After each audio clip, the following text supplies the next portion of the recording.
Hi, my name is Kate Armstrong, and here in Denver I'm known as the urban forager. I'm not the only one that does this.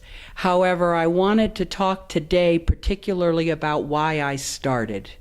And that's because I became very upset and frightened, actually, about the food that we are having in our country, because it is not always the healthiest food because of what the seeds and the plants are like right now.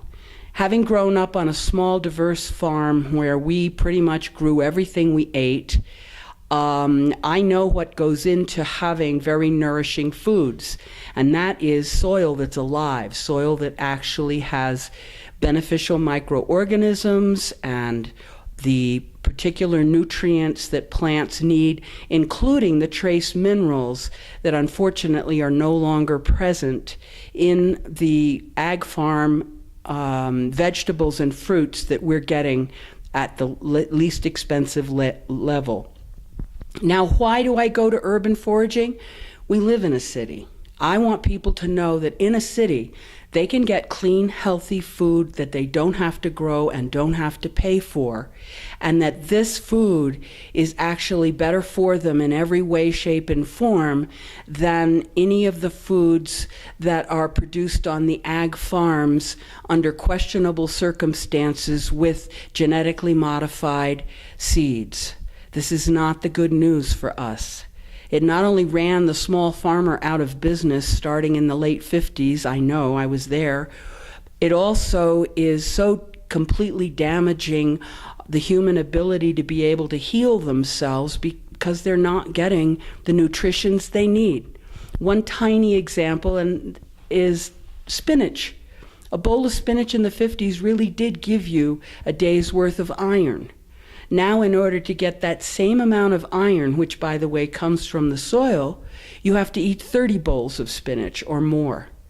So looking at those sorts of things and the iffiness of where the food is coming from, what's in it, how do we know if we don't have labeling?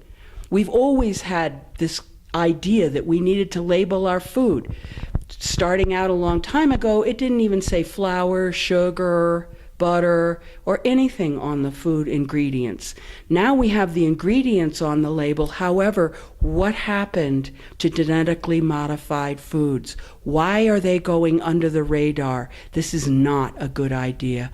We need to know specifically what's in our foods. Some of these things that are in there now are inhibiting all sorts of ability for the body to not only heal itself, but to be fertile. An alarming number of young people can't have babies or are having a very difficult time, and this is being linked to the interrupters that are in the foods that we unfortunately are eating because they are inexpensive, but they're not cheap. So I am 100% behind the right to know if that's the first step to getting these damaging things out of our food system. I have 5 children and 10 grandchildren. This is really personal to me.